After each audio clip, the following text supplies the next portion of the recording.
What's up, Unbroken Nation? Hello, my friends. I'm Michael Unbroken, host of the Think Unbroken podcast and founder of ThinkUnbroken.com. And I'm honored to be your trauma coach and mentor because I believe that everyone is capable of getting unstuck, cultivating self-love, and becoming the hero of their own story. I believe that when implemented correctly, the practical tools and education you will receive from this show will help you lead an unbroken and extraordinary life. I believe that no matter what we come from, that we all have the ability to choose ourselves first, to create and manifest a powerful and grace-filled future and love the reflection in the mirror. I believe that every day is a day to grow, learn, heal, and change. That's why I started my company, ThinkUnbroken.com, which is an online training and healing and personal growth platform where you get everything that I know about how to get motivated, be accountable, get out of the vortex, and become the hero of your own story through community, connection, and commitment. For more information, visit ThinkUnbroken.com. Please listen closely as you may learn just one thing that will help you be unbroken. And please share this episode with at least 3 of your friends because we all need community and connection in our healing journey. And be sure to DM me and tag me on Instagram at Michael Unbroken so that I can say hi. I just want to thank you again for being a part of this, for listening and being a member of the Unbroken Nation. Now, let's get into today's show and make the world unbroken.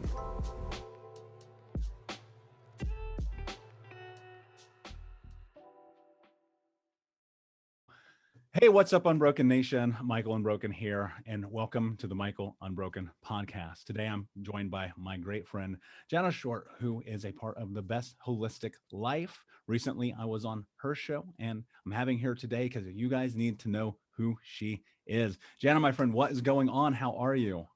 Hi, I'm great. Thank you so much for asking. Just super busy getting my magazine, the next issue out.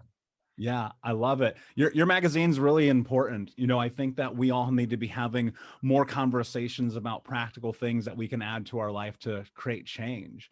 And so much of what your effort and energy has been is in that, creating change. But that's not how you always started. This hasn't always been the mission, right? No, I went to school to become an interior designer, and that's what I did for years. I literally recreated myself at the age of 51. I just turned 60, so yay, great decade.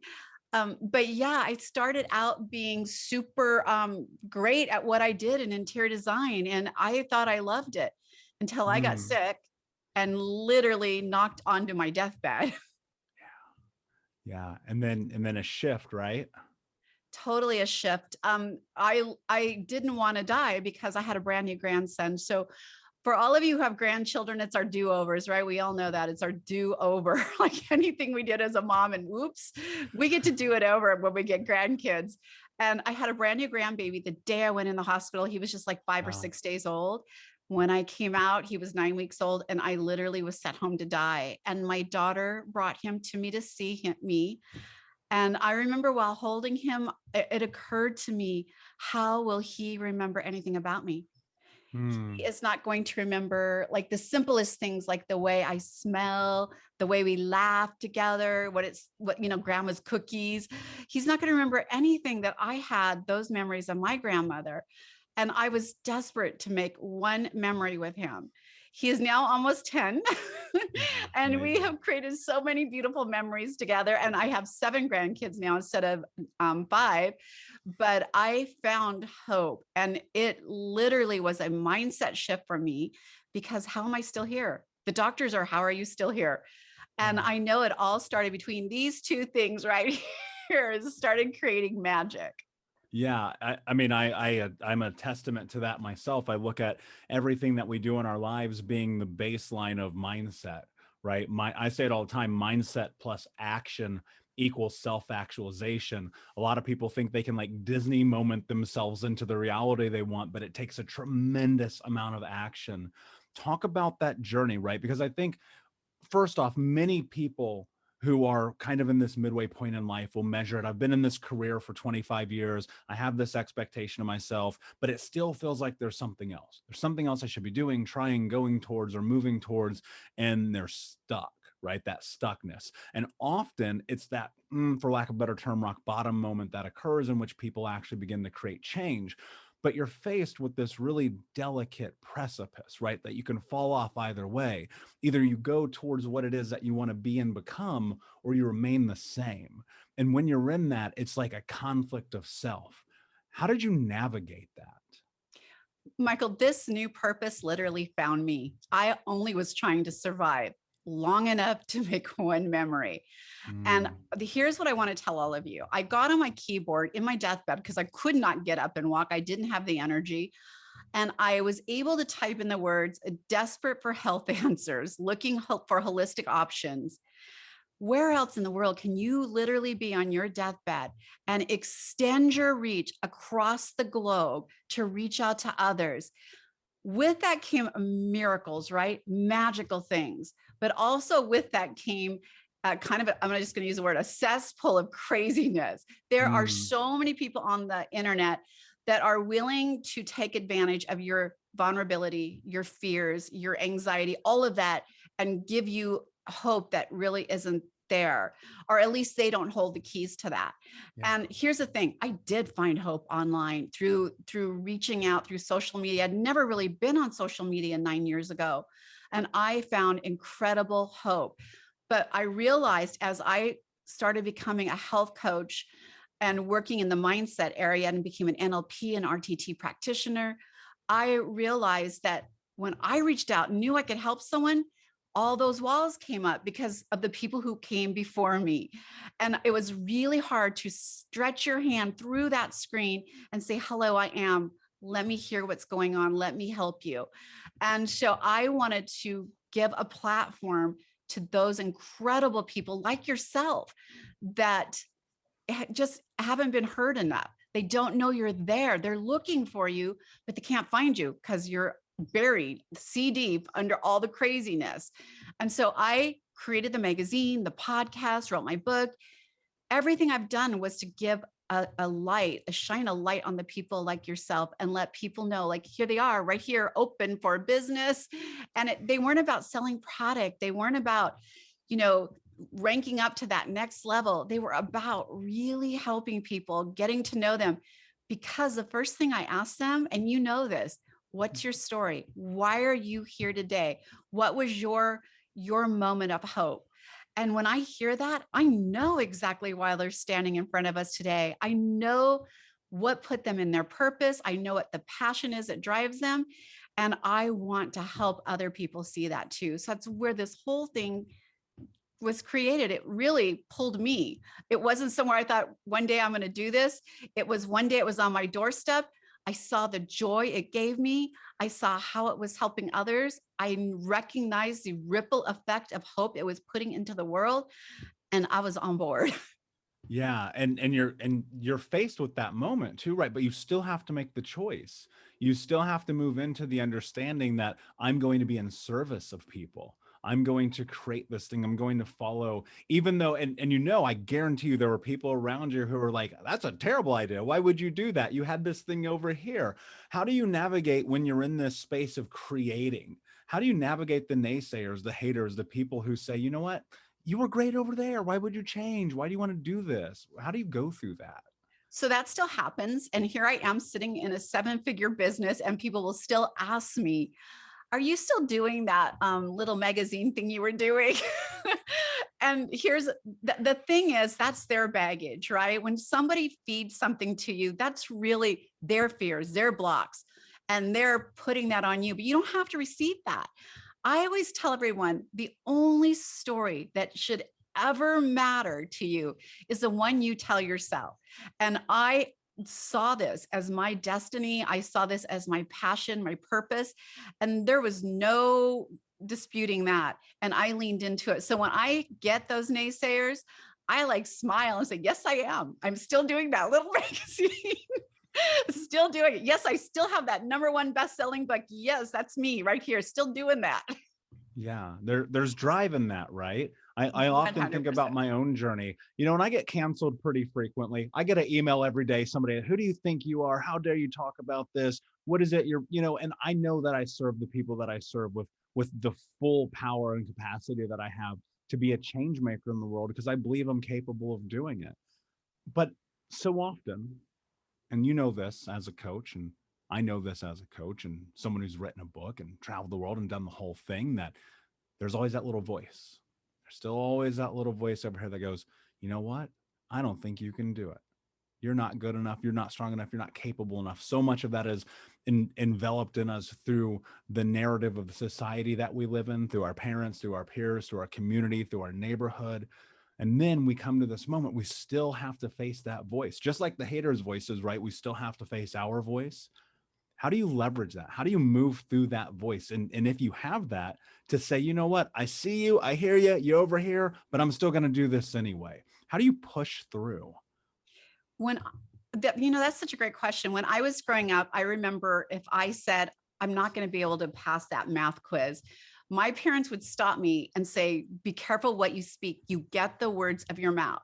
So I would go around saying, no, I'm going to ace it. I got this. Mm-hmm. But my monkey voice in my head would, as I'm walking out the door, would say, no, you don't. What are you talking about? You didn't even study. How are you going to get that test done? And all the way to school, it's tearing me down. My parents never told me that there was a part 2 to what comes out of our mouth. The story that's going on in our head, 100 times more powerful than what's literally coming out of our mouth. And so it is still a struggle for sure. And if you're saying, no, I've never had that problem, we probably should talk, because it's okay. Everybody does. It's just our voice bouncing off ideas, right? And they're protecting you by saying, ooh, if you do that, people will judge you. Ooh, if you say that, what's that feedback going to be like? And it's our brain protecting us. But I tell my brain, and I literally have a talk with it, so maybe I should be committed, but I tell my brain, nope, we're going to do it. I've got this. Just hang on, pack up your stuff. If that happens, we'll deal with it. And we just keep moving, but you have to change that conversation in your mind. And it takes consciousness about where did that come from? What fear did that come from? You have to sit with it for a moment and realize where that fear came from. If you don't, it'll just keep rearing its ugly little head. And once you sit with it and you see where it's coming from, you're like, okay, I recognize it. I recognize this fear. I know where it's coming from, and I've got this. But those fears were given to us for a reason. Like, have you ever touched a hot pan without an oven mitt? It burns you. And all of a sudden you go to touch the pan and that fear, wait, where's your oven mitt? So it literally, it's a defense mechanism in our brain to protect us. It doesn't want us to be judged. It doesn't want our heart to be broken. It doesn't want us to fail. And so it puts everything we've heard, our parents, our friends, our teachers, whatever we've heard in the community, that community voice goes up. It's not really even your voice. And so you have to recognize it, acknowledge it, sit with it for a minute so that when it pops up again, you're like, I got this. I understand that. And talk to that beautiful voice in your head. The most magical thing you have, we all have, is that beautiful mind between those 2 ears. And I'm telling you, with that, you can do anything. When they say you can move mountains, I really 100% believe you can move a mountain. Here, I still sit in my death diagnosis, is what I call it around here. Yeah. I still sit in my death diagnosis. Nothing's changed. I am here 9 years later, 2 more grandkids. I have climbed Machu Picchu. I have run a 200-mile Ragnar marathon with my daughter, 2 days, 200 miles. I've gone on an African safari. I'm living the most amazing life because I'm living it today. I'm not worrying about yesterday because I'm not going to change that. I'm taking all that good stuff with me and that learning. And I'm not focused on what's going on tomorrow because I don't want to miss 1 second of what's going on today. Yeah, that's also incredibly powerful. I mean, I think about how important it is to understand that you are what you think. Like, mindset is everything. I tell everyone I ever work with, if you can get, like you said, we are on the same page. If you can get the thing in between those ears in connection with what's in your chest, you're going to be good. You're going to be able to step into life and take advantage of it and put yourself in a position to become the hero of your own story. I look at my life, I should be dead or in jail. Everybody knows my story. I don't have to go into it, but I will tell you this. Every single day, I still sit down and I take my pen because it's mightier than the sword. And I write these little things down called goals, and I move towards them until they come to fruition. Because you are what you think. What you think becomes what you speak. What you speak becomes your action. And ultimately, your actions become your reality. And if you're living within the context of life of not being driven forwards and towards something, then as they say, right, if you don't stand for something, you'll fall for anything. Talk about the power of writing in your life. As a fellow author, first and foremost, congratulations. That is one of the biggest undertakings. I'd rather run a marathon than write a book. And even though I've written a few of them, when I think about the immense amount of not only reflection, but there's a little torture involved in writing a book. Talk to me about that experience of taking these things in your head and putting them somewhere practical, not only for someone else, but for yourself. So writing a book is one of the most difficult things I have ever done. I've written 2 and I'm working on my 3rd. So my first 2, I call them cheater books because when someone asked me to write my story, I was like, yes, I want to share my story. And I remember spending weeks writing my story out, rolling into months. And at the end, I had maybe a really solid, good chapter. That was it. And so for those of you who have written a whole book all on your own, yay. So this is my 3rd book and I'm writing it all on my own. But when you're writing your words out, your story, oh my gosh, it's like my number one favorite thing to talk about is your superpower. The journey you've been given, the story that you have inside is unique and like nobody else's. And every time you share it with someone, whatever that story is, it's like, think of it as heartbeats shooting out of you and touching and landing, like touching and landing where they need to land and pulling those people in and giving them hope. Wow, he did it. If he can do it, I can do it. Did you see where she was at? Yet look where she's at now. Why can't I? She's like exactly like me. She's no different. And it gives them an opportunity to see the possibilities of going through what they're going through now and to not give up hope and go those extra steps to get to their goals. And I love, Michael, that you said that when you're manifesting, putting something down on paper, by the way, is literally creating a roadmap in your brain. You may not realize it, but writing it out is acknowledging it in your brain that it's real, right? It's not something I thought of. It's not something that came out of my mouth. I wrote it down and your brain receives in a whole different area and starts processing that roadmap. Writing things out is so important. And when you look back, I hope that here's the other thing, writing them out every day is so much even more important because once you get there, you're not there. If you want to lose 50 pounds, you hit 50 pounds. Is your life over and you're done? No, there's more. There's so much more. It keeps expanding. The abundance just keeps growing and growing. And the possibilities are amazing. I never would have thought the first day I stepped on a college campus to become an interior designer that I would end up here in a whole different field, thriving in it, and my heart being filled by it every day. So you'll be so surprised when you start writing your story down, your message down, even if it's just for you and no one else. Maybe you're not in a space to share it yet. Maybe it's still too painful. I didn't share mine for 2 years. And the day I shared it, I literally left the stage and threw up. And the lady put her hand on my shoulder and asked me, are you done? Can you come with me? And my response to her was not very nice. Like, can I please just be done? What else is there? And she's like, well, there's a line of people waiting to talk to you. And I look around the corner, I kid you not, there had to be over 200 people standing there waiting to talk to me because somehow or another through my story, they related. They connected, they saw hope, and they just wanted to tell me that. And it was the most empowering thing to know that my story is powerful. Your story is powerful. And when you are brave enough to share it, because it's not easy, it's scary. I did not want to share mine. I felt shame in being sick. When I was able to share it and I realized that releasing it was not only good for me, but it was touching others and changing their lives. It was so much easier for me to do. Hey, what's up, Unbroken Nation? Michael here. I just wanted to take a moment and invite you to the Think Unbroken community coaching sessions. We start these sessions at the beginning of every month, and we take a deep dive into the baseline and frameworks of what it means to get out of the vortex and become the hero of your own story through community, connection, commitment, and education. You can learn more about this at healtraumacoach.com, where you can fill out an application and sign up for a trauma healing call with me or my team to see if the Think Unbroken community coaching sessions is right for you. That's at healtraumacoach.com. We start at the beginning of every month. I cannot wait to see you there. And I'll be honest with you, if I'm not the right fit for you, we will help you find the person that can help you on your journey. Yeah. Yeah. And you know what? Here's what's really fascinating. I tell people all the time, I did not sign up to be the spokesperson for childhood trauma.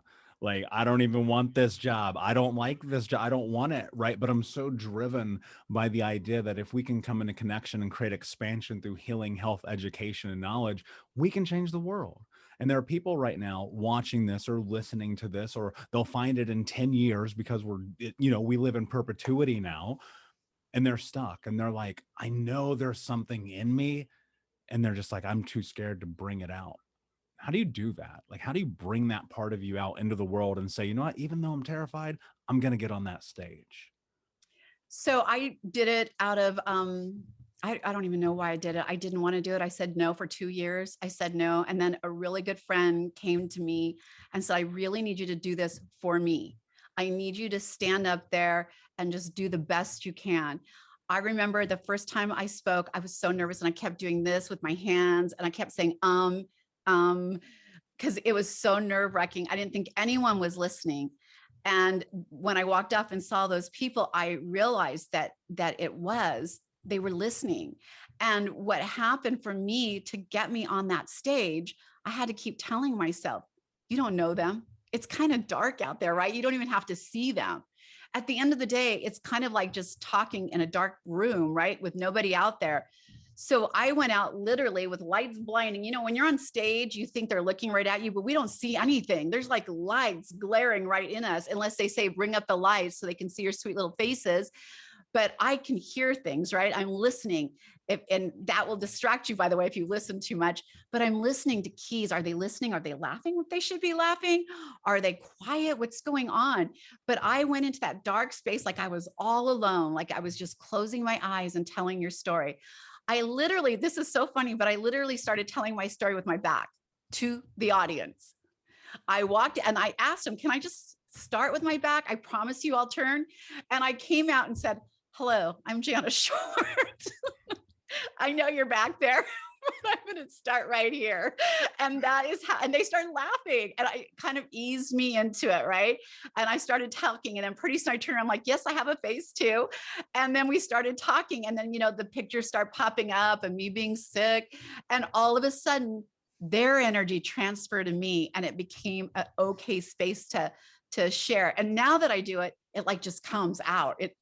I've done it so many times that when I start to speak, it flows out of me and it doesn't feel rehearsed. It doesn't feel like I've said it a million times because it's still coming from that space, from the pain that I was in, from the fear, from the love, that I was given to survive.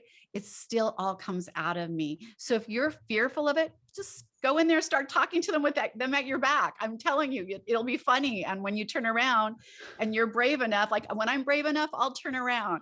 When I turn around, not only were they like, yay, yep, I have a face, they were so supportive. People love you and they love that you've come through something. And we have to be able to receive that love to start healing. Yeah, absolutely. And, I've spoken all over the world and it's never not like kind of scary. There's always an element to it. I've spoken in front of 10,000 people. I've spoken in front of billionaires. I've spoken in front of 2 people. Doesn't matter. There's always still that moment. But I always think about commitment and doing the thing that I said I was going to do. And so many people get caught up because they're scared about all the in-between things, right? They're trying to plan every second. Like, you don't get that. You don't know when you're going to get the diagnosis. You don't know when you're going to get the phone call. You don't know when it's all over. And yet you're trying to plan it all and make this all big, beautiful, wonderful experience to try to have control. But ultimately, and I would love to know your opinion on it, I think that committing and saying, you know what, I'm going to get on that stage and I'm going to figure it out on the way is the difference between success and failure in life. 100%. That commitment should be to you though. Like you're worthy of giving yourself a commitment and following through with it. Just because you gave yourself a commitment, don't think that's an easy out, right? It's just me who's going to know. Giving yourself a commitment is so important, like committing to taking better care of your health, committing to spending more time with your family, committing to doing the things that are important to you, and then breaking them. That's a broken commitment to you. And it's the worst kind of break that I feel like you could do for yourself. Yeah, I mean, I totally relate to that. I mean, I remember literally being 8 years old, fast forwarding to 25, looking at the scope of my life and saying, I broke a promise to myself when I made when I was 8 years old. And that's really the catalyst. That's how I ended up here with you 11 years later, having this conversation because I decided to honor myself in my journey. Talk to me about what coaching means to you and what it is that you bring to the world. Well, that's a good question. The reason I got into coaching was because I was fascinated with what changed. Why am I still here? What is happening? Like nothing's changed in my diagnosis to this very day. I still live with the same exact diagnosis, yet I'm still here. And not only am I still here, I'm thriving in that diagnosis. Why? I should have been dead a long time ago. But here I am, and I don't expect to be going anywhere anytime soon. And I wanted to know more about mindset. So I got into NLP, RTT. I wanted to know what is happening to our brains, to my brain, that keeps me moving forward, keeps me planted here on earth. And the more I learned, the more I got back in school. I went back to school at 51 years old. Like go back to school at that age to learn a new skill, a new trade, more about myself, how I can serve others was very scary. But I did it. Can I still learn? Can I still pass a test? I aced them because I was fascinated by what was going on. But it is so scary going into a new profession. So for me, going into coaching was very scary, but I wanted to go in because I wanted to help other coaches like myself. I wanted to help them go to the next level. And it wasn't because of a money-making thing for me. Although I would love to see the coaches be very successful financial, because the more financially successful we are, the more we're able to serve others. But I wanted them to be successful because the more confidence that they had and all those blocks moving out of the way and the growth that they have puts them in front of others in a very confident way. And that's what attracts your clients. So for all of you who are out there like, oh, I don't know what to charge. Is it too much? Probably is. Until you're like, that is what I charge because I'm flipping worth it. I went to school, I've got this degree, and I'm very successful in what I do. They're not going to believe it either. So if you have to sit and tell yourself that in the mirror 20 times, you need to do it. But coaching to me means I am freeing others. You know, when I say you have to pivot, I pivoted from interior design into coaching.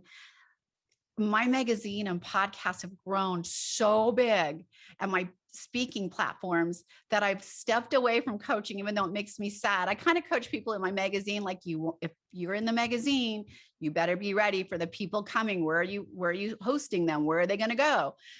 So I still help coach them, but I've had to step away from coaching, and I'm super excited about this next phase and creating the magazine and watching it grow. And like we're after up to 250,000 people already on it. It's just a little over a year old. Yeah, that's incredible. And so much of that just begins with giving yourself permission. I can do this. I will do this. I am doing this. You know, if you want to be the best mom, the best brother, the best business owner, the best friend, the best version of you, you first have to convince yourself. How are you ever going to make anybody else believe you if you don't believe in yourself? This is one of the greatest discoveries of my life, because I recognize at 27 years old, I had no self-esteem. I had no idea who I was. I had no values, no wants, no needs, no interests, no boundaries. I didn't know up from down. I was literally in that place we call the vortex. And I was just trying to figure out what was next in life. And I understood something in that moment was like, wow, I don't believe in myself. How do you do that? How do you do that? Because I know how I did it, but how do you do? How do you go from this place of, I just feel lost in the world, I don't believe in myself, I feel stuck, right? That language. How do you move to this place where you can go, you know what? I am Jana. I can do this. I will do this. Watch me. I am doing this. What's that journey?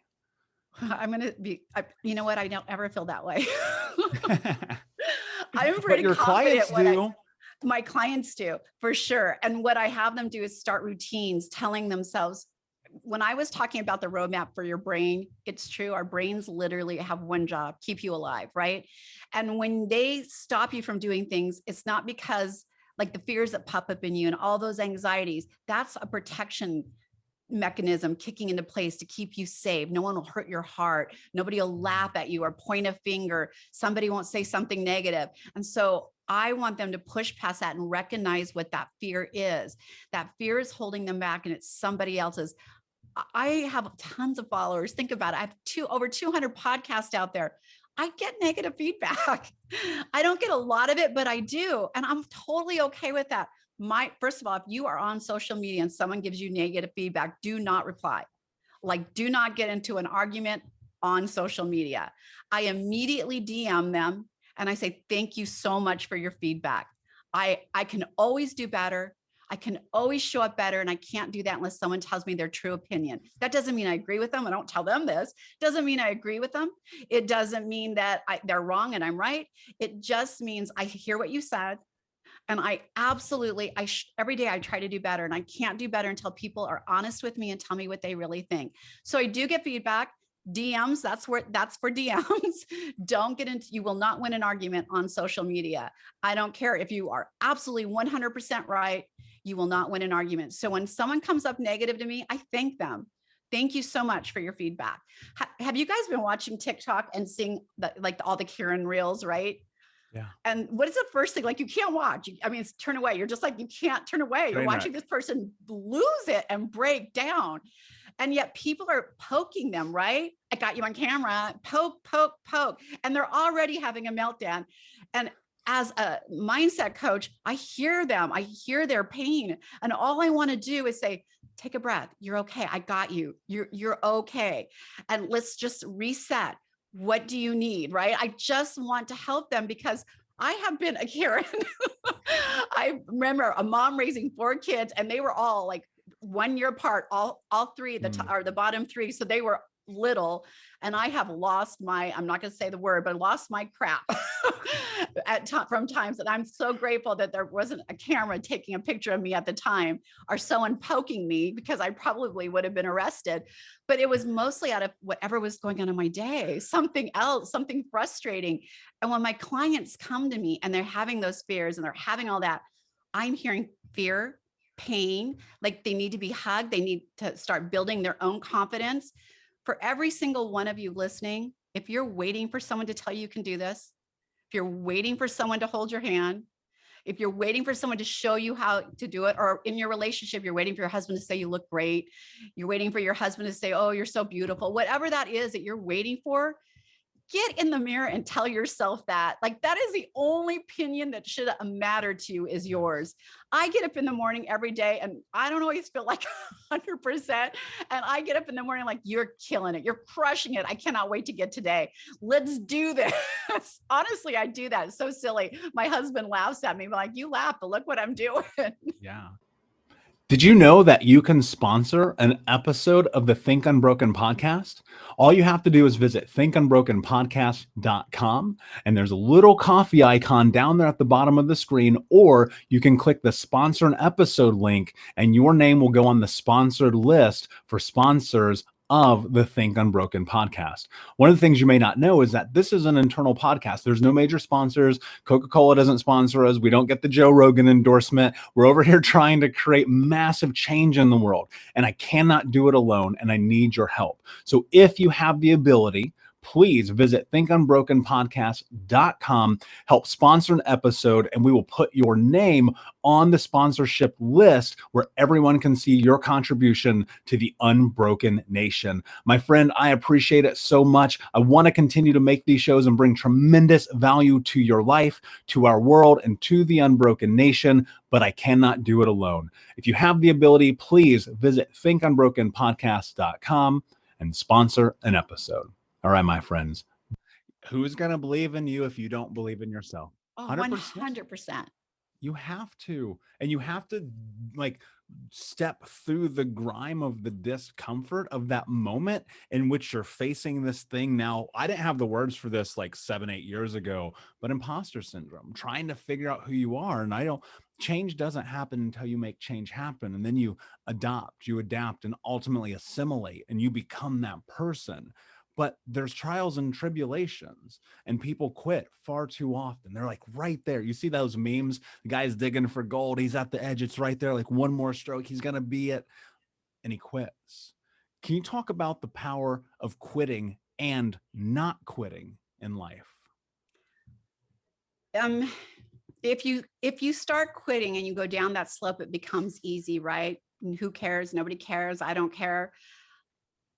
I am not a quitter, so I don't quit anything. As a matter of fact, if you tell me I can't do something, I'm going to blow it out of the water just to show you I can, even if I didn't want to do it to begin with, right? That's the kind of personality I have. My mom, that's how she got me to do things, is tell me no. And if you tell me no, I'm going to show you a yes for sure. And I'm going to shove that yes right in your face.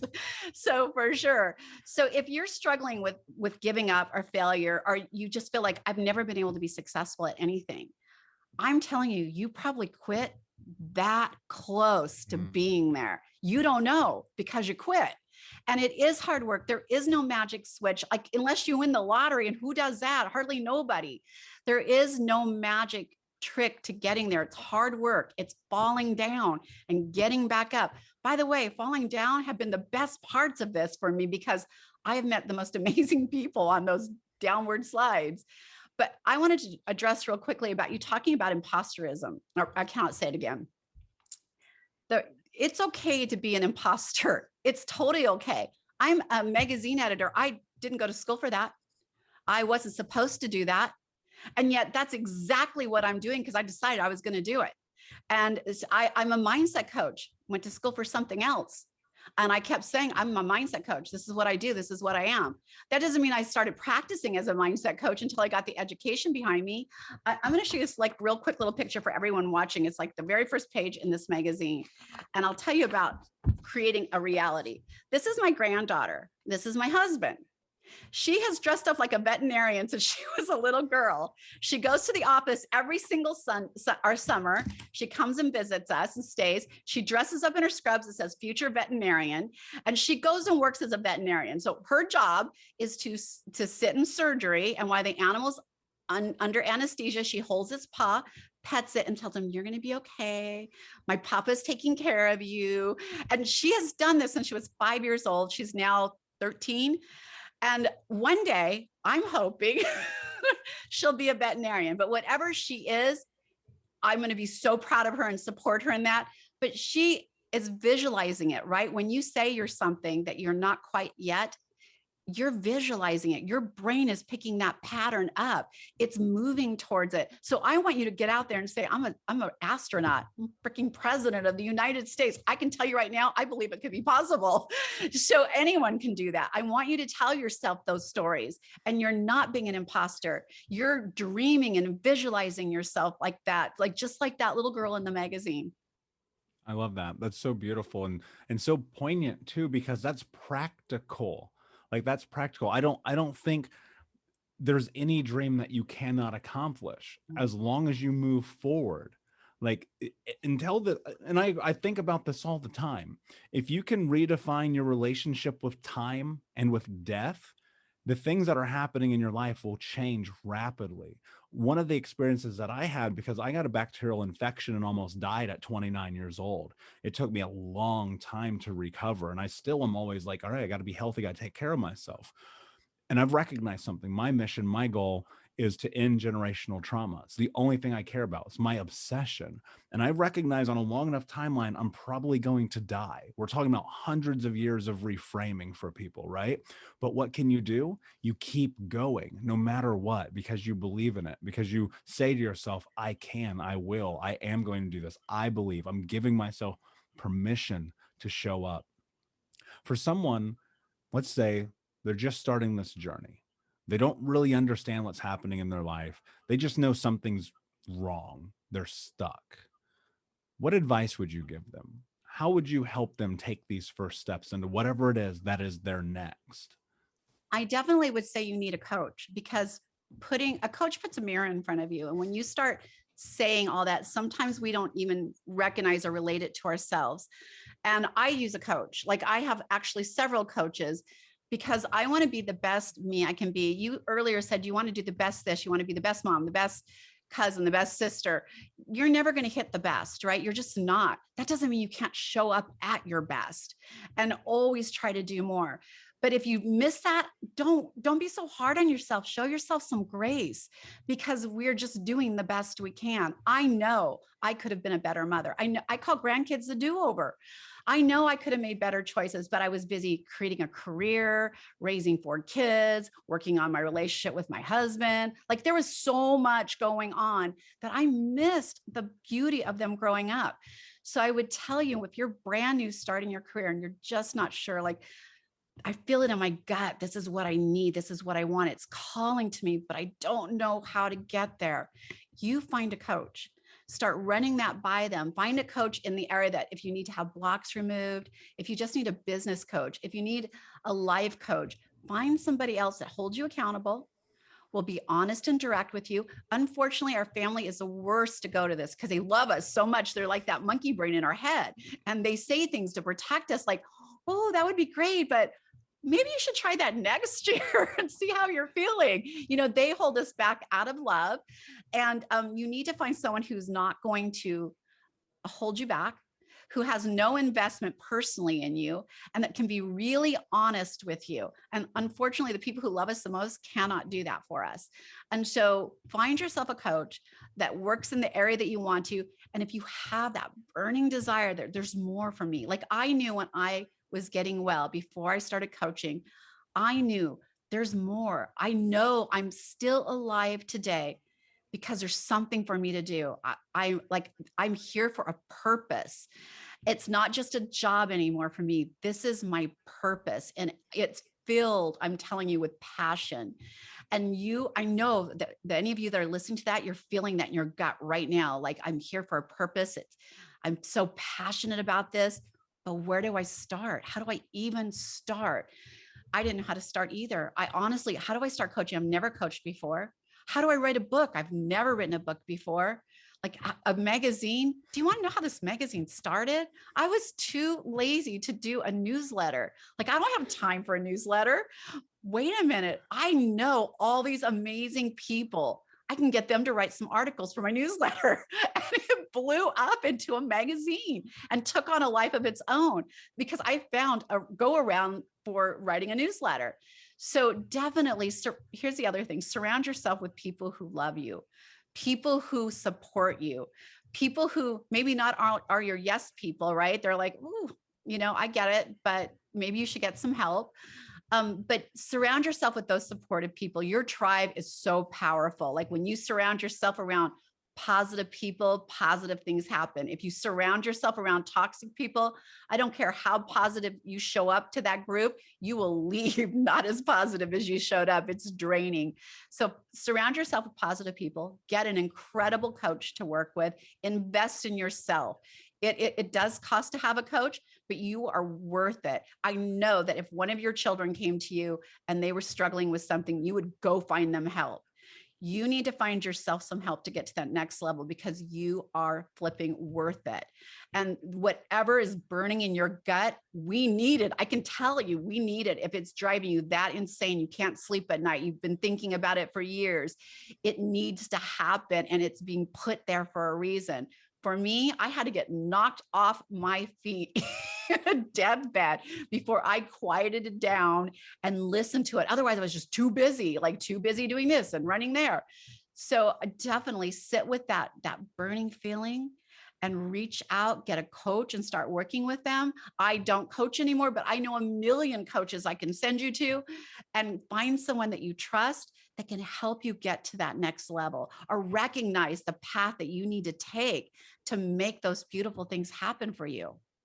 Yeah, I love that so much. And, as a coach, I have multiple, and I will spend more money on coaching for me in my business and my life and my lifestyle in 1 year than most people spend to get college degrees, because I believe so deeply that, and you're 100% right, if you align yourself with the people that bring power to your life, you will be powerful, right? And it's everything. It's everything.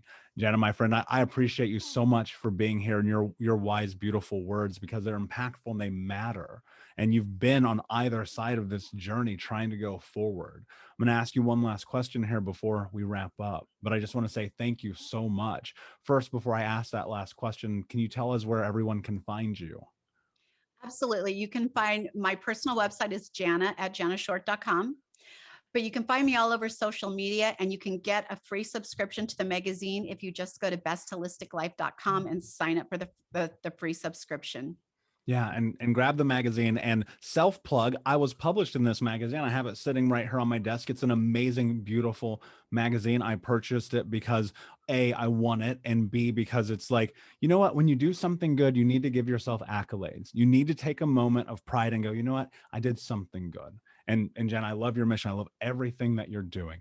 My last question for you, my friend, is what does it mean to you to be unbroken?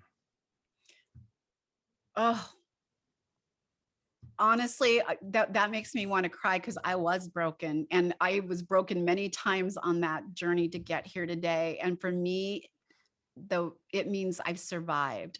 I've Mm. survived whatever broke me. And not only did I survive, I thrived. I came out thriving. And I will tell all of you who feel broken right now, you don't see this. You are not going to see this right away. But if you embrace that and start moving through it, you are going to find that it was there for a really good reason. Like, we go through that fire for a reason. And so I'm grateful and I'm thriving in it. I survived it.